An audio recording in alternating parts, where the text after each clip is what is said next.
Au tournant des années 2000, les enjeux environnementaux prennent de plus en plus de place au Québec. Le développement durable entre dans les politiques publiques, les municipalités reçoivent de nouvelles responsabilités et les régions doivent apprendre à transformer ces grandes orientations en actions concrètes.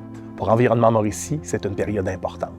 L'organisme se structure, se professionnalise et surtout renforce sa capacité d'accompagner le territoire dans la durée. La concertation devient alors une véritable force.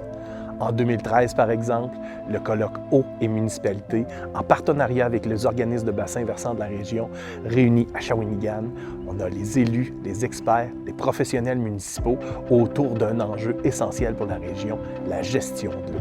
Parce qu'en Mauricie, on va se le dire, l'eau est partout. Des cours d'eau qui façonnent le territoire, on pense à la Rivière-du-Loup, la Batiscan, la Sainte-Anne ou la Masquinongée, mais qui amènent aussi leur lot de responsabilités. Pendant cette même période, les changements climatiques commencent à transformer les discussions partout dans le monde.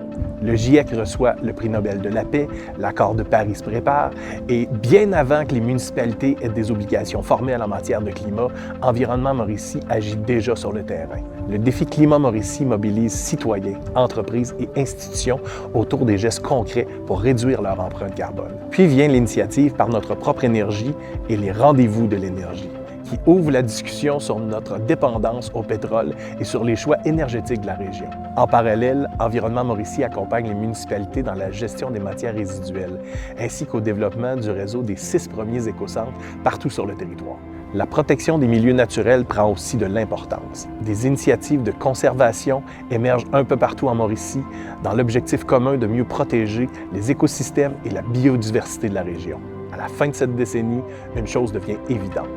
Environnement Mauricie n'est plus seulement un lieu de concertation, l'organisation est devenue un acteur régional reconnu, un partenaire capable de faire des liens entre les grandes politiques environnementales et la réalité concrète du territoire mauricien.